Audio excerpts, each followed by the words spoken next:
Welcome in, everybody, to the CFB Nation All-America podcast. I'm Bill Trocchi, senior editor at sportingnews.com, alongside Bill Bender, our national college football writer at sportingnews.com, and the president of the Football Writers Association of America. We're coming to you live on our CFB Nation YouTube channel again. Thanks to Brian Driscoll over at Irish Breakdown for setting it up for us. If you want to subscribe, just go over to YouTube, search CFB Nation, and click subscribe. And you can follow us as we go through the season. We're coming to you on Wednesday, August 13th, 10 days from Farmageddon, Dublin style, week 0. Bill, are you ready? Apparently not. I was on mute, so no. You're still in preseason mode, Bill. I'm excited, man. Like, we'll have our 1-to-136 out this week. That'll get us ready for week 0. We'll have picks. We've, content every day. We've had something fun at Sporting News. I know we've got several features lined up for week 1. I'm going to start breaking down week 0 picks next week. It's wild. So, the time's here. And, for me, when the AP preseason poll comes out, and we'll get into that today, what the value of that is and why people bitch about the AP preseason poll, which I'll never understand. But, it's fun. It's exciting. It's almost time. That kickoff will be here before we know it. Yeah, I can't wait. So sorry to our loyal listeners. We were out last week. You were in Morgantown working on a story on Rich Rod that we'll touch on a little bit later. I was in Cincinnati doing some tennis coverage for the first time. Picked up a little cold. You can probably tell a little bit. But that was very fun, and enjoyed sitting in press conferences with Yannick Sinner and Carlos Alcaraz and Coco Gauff and Venus Williams. And it was very fun. A few days up in Cincinnati, your neck of the woods, sort of. It was very hot, as you can imagine. But we are back this week. We're going to be weekly, obviously, the rest of the season.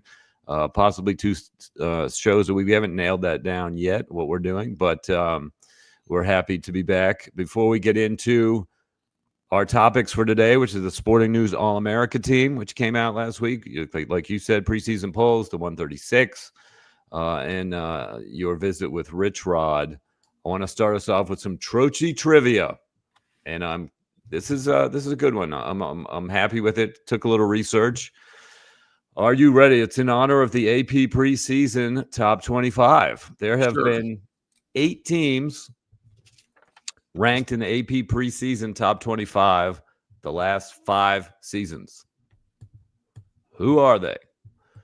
8 teams have been in each of the last 5 AP preseason top 25s. Only 8. Well, I know 5 of them. If you read my article this week, I know 5 of them for That's sure. Right. So there's a few that had 4. Let's see if you can come up with the 8 that have been in the last 5. So let's jump back first to something we published last week, which was the Sporting News All-America team. I had it up here just a second ago. You and I put this together with some other feedback, and let's just start with the quarterback. It seemed like, so we're looking at other All-America teams. It seemed like you were either willing to project with Arch Manning, which is what we did, and think he'll be the best quarterback in college football this year, or you went with a veteran, and your choices were Cade Klubnik and Drew Aller, who have been around from Clemson and Penn State. Yeah, to me, it's not complicated. I've had to, I was on Sirius XM last week talking with Hester and Carpenter and EJ Manuel, and they understood. If you're going to lean into the Arch hype, do it. If you're going to take the trusted, reliable option, it's Cade Klubnik. So if we want to flip them first and second, I've been fine with that. I think Arch is in that SEC where any one of those guys could emerge as a first-team All-American. And then by any one, I mean like DJ Lagway, Lenore Sellers, Garrett Nussmeier. They have good quarterbacks in that conference. So, but I do think Arch has a lot around him. Obviously Texas on our preseason All-American team have 5 guys on it. They lost all those guys in the NFL draft, and they still have 5 guys back. And I wanted to put Ryan Wingo on there. So, and we didn't. So I was like, they do have a lot of talent back, and that's what makes it interesting. I think if you're going to, I've been saying it all summer, if you're going to lean into the Arch hype, you might as well lean all the way. And if you're wrong about a Manning, I mean, there are worse things to be wrong about. So we had a little bit of debate at running back. Jeremiah Love, we felt good about. Isaac Brown ended up being first team running back from Louisville. Nick Singleton got a lot of consideration. Did you get any feedback on, how we ended up with the running backs? We had, like I said, Brown and Love first team, and then I think it was Singleton and Mekhi Hughes, who's going to be a transfer at Oregon this year. No, our running backs are good. There was, if you want to put Singleton for Brown, that's fine. I look at Isaac Brown. I look at a guy that averaged over 7 yards per carry. You look at his percentage of runs of 10 yards or more is like comparable to Ashton Genty. Genty obviously had a lot more carries, and I'm not doing that comparison yet, but that's something I look at with running backs. Like, what is their yards per carry? And how often can they break the big run? I mean, Jeremiah Love, not a full workload, and I think that's one of the things with all these All-American running backs. None of them will probably have a full workload this year. They all have a wingman, and that's a good thing. I think schools that have two running backs, Ohio State last year, Michigan the year before, they did all right with Donovan Edwards and Corum. So, Singleton and Allen could be that at Penn State. Love and Price at Notre Dame. Ohio State has a couple running backs unproven, but Peoples and Donaldson this year. So, yeah, I think Isaac Brown has timeshare with Watson. So I like those running backs. I think we did all right at that position. And, like I said, yards per carry, how many times they busted the big run. There's not – I don't know that we'll have an Ashton Genty this year where he's putting up 2,500 yards or whatever he did, but that's okay. I still remember Chip Kelly from the national championship talking about how Ohio State looked at the season as a 15, 16 game season. And they really wanted to specifically share as much playing time as they could, but especially at the running back position. And both those guys were fresh and healthy throughout the playoffs. And I think that helped them in a big way. So you're right about the timeshares, and some of the best teams in the country do have that timeshare opportunity. So we'll see if that pays off in a 15 or 16 game season for whoever makes the finals of the CFP. Defensively, just real quick, the first team defensive line, two guys from Clemson, not a surprise, but that's a team that's going to be in the mix too, because when you win the line of scrimmage like that and you got two guys to anchor it, Clemson's going to be a team to watch, especially in week one, but also throughout the year. Yeah, Woods and Parker are studs. They'll probably be first-round picks. And Clemson has a list of guys in the Dabo era that went to the NFL from the defensive line. I don't know how great they've been. Dexter Lawrence is really good. Christian Wilkins has been solid. But when they have it up front, I'm not talking about that. I'm talking about the college level. When they have it up front, they're nasty. And I think Dabo knows it. So Parker in particular is a guy that if he does what I think he's going to do, he had 12 sacks, 28 hurries last year.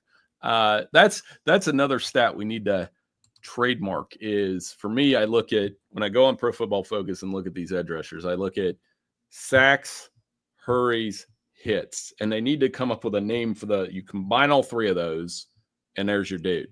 Like Abdul Carter was that dude last year. He had an absurd number of hurries and hits. Aiden Hutchinson before that. So whatever you want to call that, like just a beast mode stat. And I think Parker could be that guy this year where, he'll land some of those sacks because of who he has around him. And I mean, it's the same at the edge rushers. Like, I think one of the pushbacks I got, we put Dylan Stewart as the other edge rusher, talented sophomore out of South Carolina, and Texas fans, well, Colin Simmons isn't on this list. So I don't respect this list anymore. Okay. But he's good. He's really good too. So it's like, well, there's two edge rusher spots. We like Dylan a little bit better than Colin. If Colin has 15 sacks this year, and I'll say I was wrong, and I will think about it for about 3 seconds. But, that's the tough decisions you have to make on this team. So the last guy I want to touch on our Sporting News All-America team was a guy that you wrote about last week from Pittsburgh, Kyle Lewis, middle linebacker. You spent some time with him, spent some time with Pat Narduzzi in Charlotte at ACC Media Days. Tell people a little bit about what they can expect out of him this year. Well, I mean, he was the only conference linebacker that had 100 tackles, 5 or more sacks, and 4 more picks. And the only other linebackers of his caliber, in my opinion, Anthony Hill Jr., Texas linebacker. He's really good. Aiden Fisher's a different kind of linebacker. He's more of the classic Big Ten run stuffer type, but super athletic. Indiana's got some dudes on this team on defense, and we left off Mikael Kamara, so they're going to be all right. I'm starting to rethink not having them in my post-spring top 25. Maybe Kurt has something there. And the other linebacker that was kind of that breed is Sonny Styles. You're seeing this Pickerington, Ohio, of course. The guys that Kyle Lewis is a guy that can fill on the run, takes good angles, can get to the quarterback, but his footwork is tremendous enough that, he was talking about doing cone drills to improve his pass coverage. He is kind of that. They're like kind of linebackers, kind of safeties, these hybrid type players. Anthony Hill, probably not as much. He's more of a top 5 elite blue chip type, but Sonny Styles and Kyle Lewis are the kind of guys that can do all three. And I think Kyle's going to have a really big year. They believe they have the best linebacker group in the nation. They have Rasheem Biles, another Pickerington kid, and they're going to be pretty good up front. Now, can they be better than last year where they won their first 7, lost 6 after that? That's going to be the big question for Pitt. But I think Kyle Lewis, that's a guy I was watching last year. By the way, we were the only publication that had him on the first team, and it was kind of neat to hear him. Not that it's self-serving, but like when they gave him the news, like I guess the weight room was pretty fired up and he was fired up about it, but he was also moving on to this year. So that was pretty cool. Good. Yeah. Now I did recognize that there was a lot of Pitt feedback and they were excited about that. They were excited about your feature and it did pretty well. So let's transition into preseason polls. So the AP came out on Monday.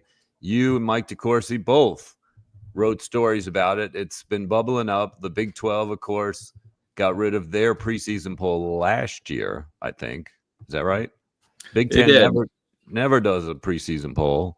Some of the coaches have hinted that the preseason polls can bias the College Football Playoff Committee into thinking teams aren't very good, and it's going to hurt them later in the season when they eventually seed the tournament at the end of the year. Mike kind of wrote a column saying that was sort of a silly concept. You dove into the numbers, seeing exactly how accurate the preseason polls have been, up and down. There's always some surprises. How did you approach writing that? And what are your feelings on the coaches that say, hey, I don't want to come from unranked and to try to get into the college football playoff. We need to abolish these polls.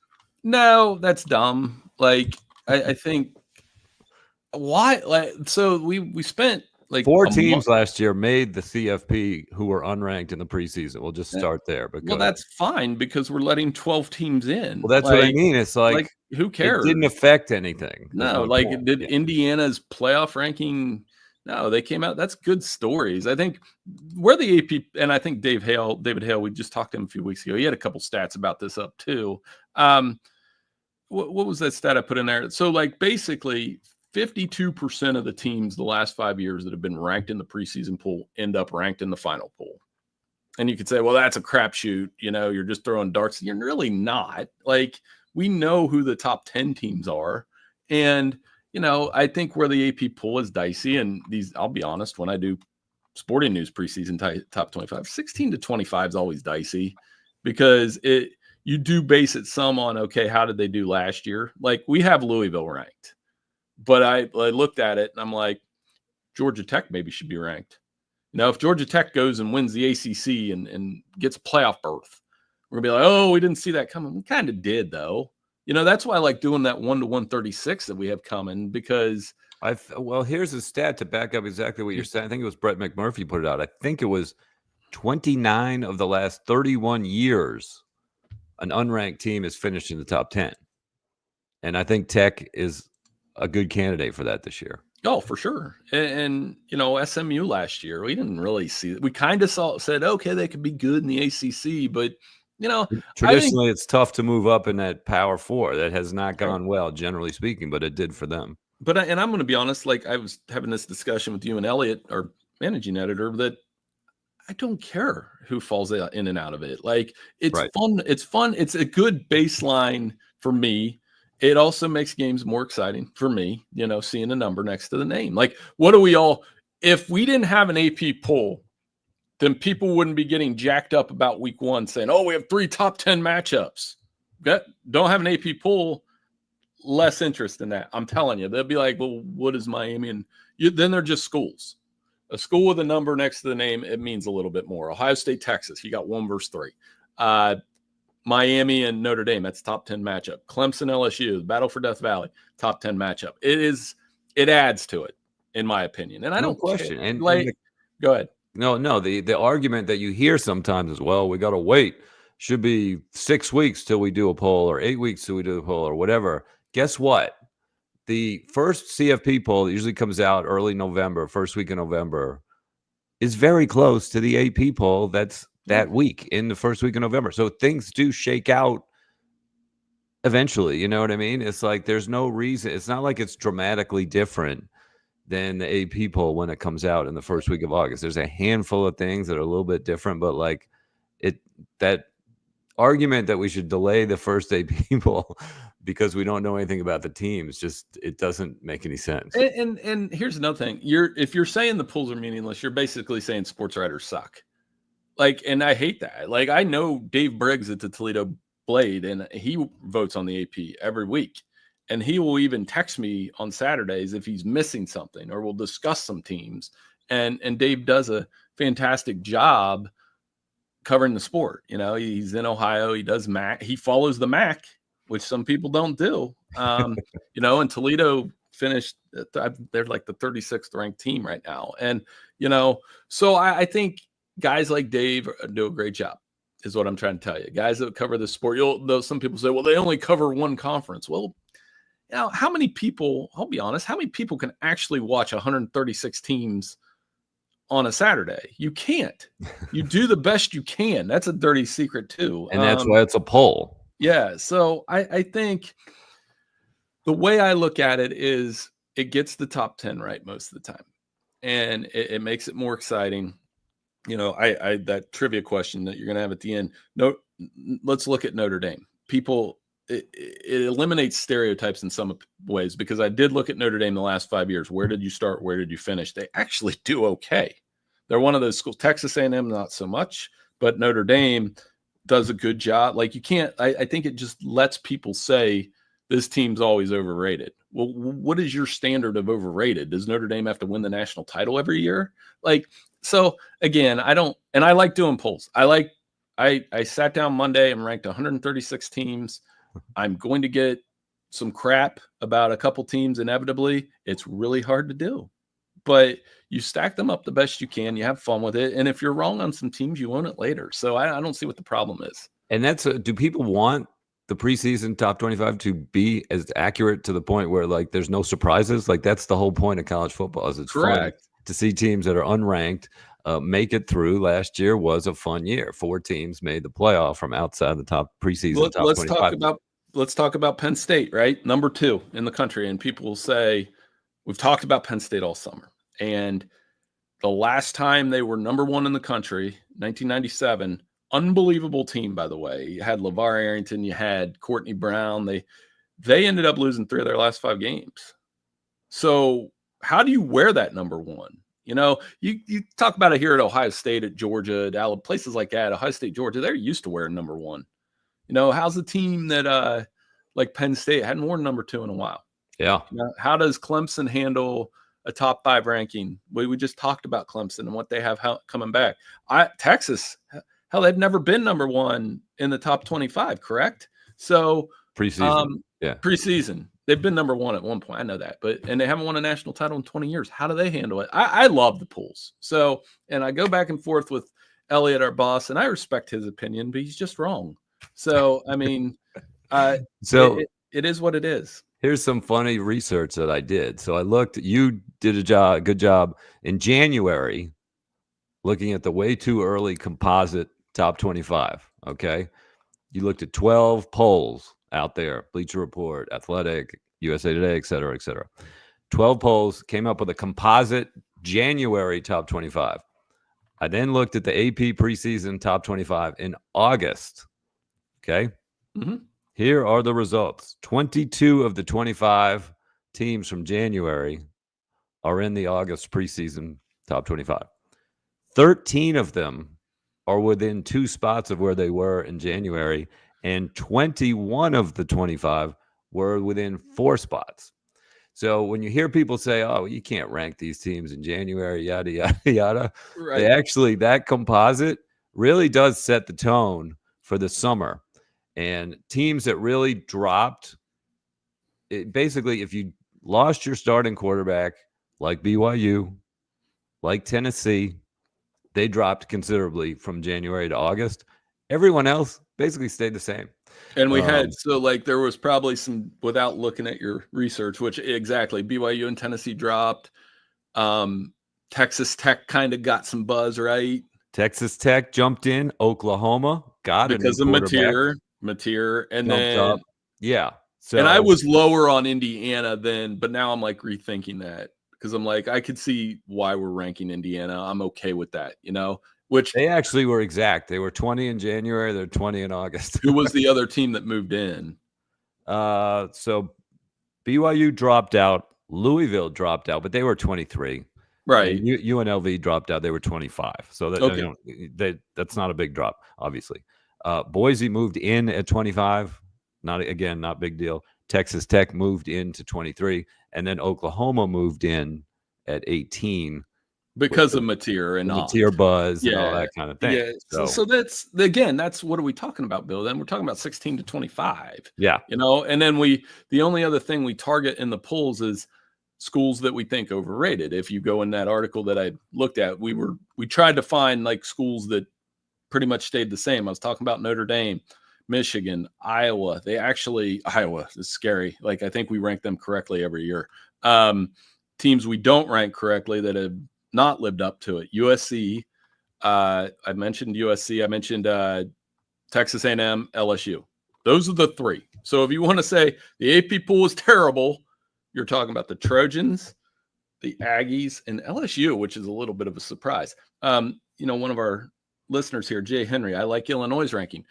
We've been talking about Illinois all summer, right? This year's Indiana, which I kind of don't like that label because we didn't see Indiana coming. We can kind of see Illinois coming. So they're one of those teams, Jay, that is set up to either fail, and then we'll say, why the hell did we have Illinois number 12, right? Why did we do that? What was wrong with us? Or they live up to it and go to the playoff and run through their schedule, and we'll say, well, their schedule was too easy. That's why we had them. So they're in that tough spot where they're going to have to wear the ranking, which we were just talking about. And I'm really curious to see if Illinois does. By the way, early season game against Indiana, where we're going to find out who this year's Indiana really is. That's a fun circle it playoff meaning game in September. You've heard Signetti already talk about who's this year's Indiana, right? He's like, we're Indiana. Yeah, we're Indiana. Last time I checked, we're Indiana. Right. Yeah, he's probably going to fire off that. Him and Bielema, they should make them do a joint press conference before that game. It would be great. So ranking your 136 just outside the top 25 real quick. I wanted to talk about a couple teams that had to be just really, really hard to rank. North Carolina being one of them. Florida State being one of them. And I didn't put it in the rundown, but I think Colorado too. It's just like a lot of unknowns with those teams. How did you kind of work through specifically Carolina with all their turnover and, the Belichick wild card, and then Florida State too? I mean, they're trying to really just turn this thing around after this an incredible drop off. So that's incredible that you brought up those teams because they were the ones that were landmark teams for me in the thing, right? Like Colorado, do I put them in the top 50? I know Dion's going to look at it as not because it's me, but Dion definitely looks at rankings. There's no question. He calls out people when I don't want to get Big 12 Dion wrong. Belichick, it's kind of like, where did I end up? They were like top 50. And you stack up. I think the hardest part of the 1 to 136, if we're being honest, the way I'll take you through the methodology real quick. You do the top 25 because you pretty much have that done. You do the bottom 25 because they're typically horrible teams or reasons to have them. By the way, Missouri State and Delaware, we have to rank them now. Then you do I look at all the preseason polls, put them here.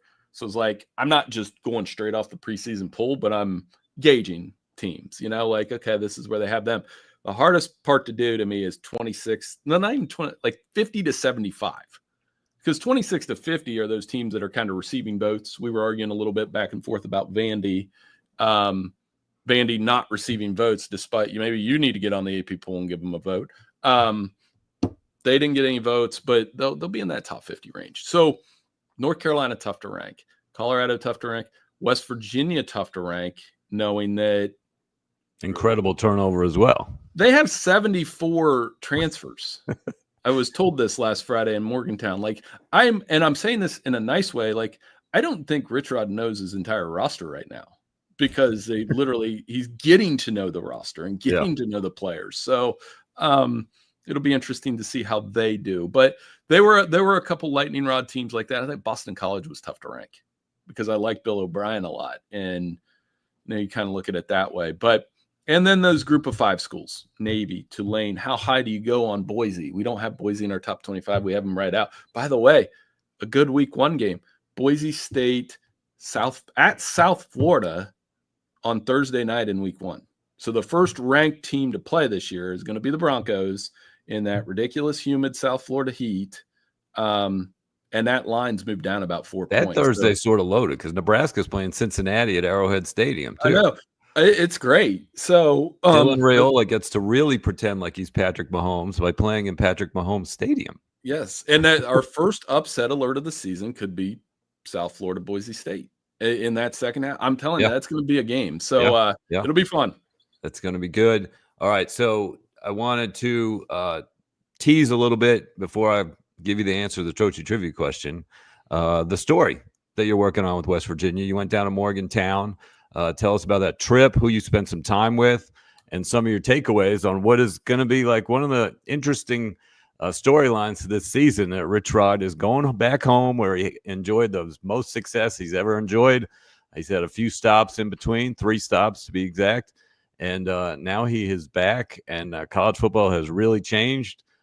Tell me how much Rich Rod has changed. It was fun, and I'm a Southeast Ohio kid. So like West Virginia is not that far down the road. And the attitudes and the way people live their lives is not that different from where I grew up. So it's like, for me, it's like I get chills thinking about it a little bit, because it's one of those cool places in college football. Like this should be this is like, when you say college football, you think Morgantown, Pullman, Waco, the outposts, the places that's like, man, they love this around here. The practice was cool. They were pretty open about it. There's a clip. So I was telling you about this yesterday. There's a clip of Rich Rod from that practice, like yelling at a coach and cursing. And, I think, people were saying, oh, he's unhinged and all that. And then you get him in a one-on-one interview after, and it's like, yeah. And I guess when this was going on the field, I was watching it. I didn't have my phone out. I probably should have, but I was like, I didn't react at all, because I grew up getting coached like that and getting screamed at. And does it work for everybody? No, but I think it works at West Virginia, because they talked about bringing a hard edge back to the program. I talked to Pat White and Noel Devine and Rasheed Marshall. Rasheed Marshall was his first quarterback. And this idea of they're getting the band back together. When you think about West Virginia football, you think about Slayton and Pat White and, just running through the defense, and with those wonderful teams they had in the early part of the century. Pat McAfee's got an influence on this program. They're getting that, and that matters to me. Like they're kind of, we'll see. I don't think they'll be great this year, but I do think Rich Rod is the story here, how he's come full circle from leaving. And when, like I said, Bill, when you grow up in this part of the country, there are grudge holders, right? Like I do it. The West Virginians, I do it. I shouldn't, but I do. And did they still hold a grudge against Rich Rod at West Virginia? And the tone I got was not really. Like they're excited. Smoothed out, hasn't it? It's smoothed out a little bit. And look where he's gone. He's gone to Michigan. He's gone to Arizona. He's gone to Ole Miss. He was under Terry Bowden at UL Monroe for a year, and then he goes to Jack State, and they win. And he does great. So I think it's worth seeing how he does. I think other than Belichick, he's probably the most interesting first-year coach. And again, Morgantown, like the facility's nice. Like that, and that some of that's due to his first stint there. There's really cool things there. Mike Montoro did an awesome job showing me around. He's one of the best SIDs in the business. So I can't wait to read it. I think we're going to run that early next week. And I just can't wait to tell that story. I love telling stories about cool college football places. And they play, and I did tell Rich Rod, fun fact, they play my alma mater in week 2 in Athens. I said his first win at West Virginia was against my alma mater. I said, take it easy on my Bobcats in week 2. He did laugh. So it was good. Yeah, we're not overly optimistic about them as far as this first year, right? I mean, I can't remember where you had a 136, but it was 75-ish. Yeah, like and they're probably around that 4. Well, so I was on with Mike Asti. He has a podcast. I met up with him when I was down there, and if they got to 6 or 7, I think a win for West Virginia would be 6-6. Yeah. And they get to a bowl game. They open with Robert Morris. They do play the backyard brawl in week 3. Kyle Lewis. Kyle Lewis will be running around. So I did cover Pitt and WVU. And yeah, again, just the stories that Pat White and Noel Devine in particular, he had some really good, like, what it's really like to be coached by Rich Rod. He's like, you've got to grow up fast. Like, he is going to coach you hard. And, I thought that was something that followed Rich Rod at Michigan, and he got under the microscope of, man, this guy's just cursing at players and he's treating them horribly. Well, I mean, how do I say this, Bill? Like, as somebody that's watched Ted Lasso, I've just finished it. I'm about 5 years late on that show. You can do it the Ted Lasso way. You can do it the Bob Knight way. You can do it in between. As long as you're connecting with the players and not being abusive, I'm cool with it either way. And that's my way of saying, like, Rich Rod ain't for everybody, but I think he's perfect for them. We'll see. Yeah, it'll be definitely a fun one to track. Yep. So, all right, well, let's get back to our Trocchi trivia question, and then we will get out of here. There have been 8 teams ranked in the AP preseason top 25 the last 5 seasons. Who are those 8 teams? I got 5 of them for sure, because there's 5 that have been ranked at the start and finish, and I'll just rattle them off first. Ohio State. Yes. Notre Dame. Yes. Clemson. Yes. Georgia. Yes. Alabama. Yes. Here comes the hard part. Finding the 5 teams, the 3 teams that I want to say LSU. You would be wrong if you said LSU. Well, there's one strike. Give me a couple. They were in 4, but yeah, so I was surprised. Texas? Nope. Oh, they were in 4. I'm in trouble now. A&M? Yes. There's one. So I asked a buddy this question, and he guessed A&M, and I was surprised. I'm surprised you guessed A&M too. I thought they had Jimbo, though. I thought that would be the stumper, but yeah, they always look good on paper, right? Right. Like I know Michigan isn't, because they had a horrible 2020. Correct. So got 2 more. Oklahoma? Yes. Okay. Got lucky there.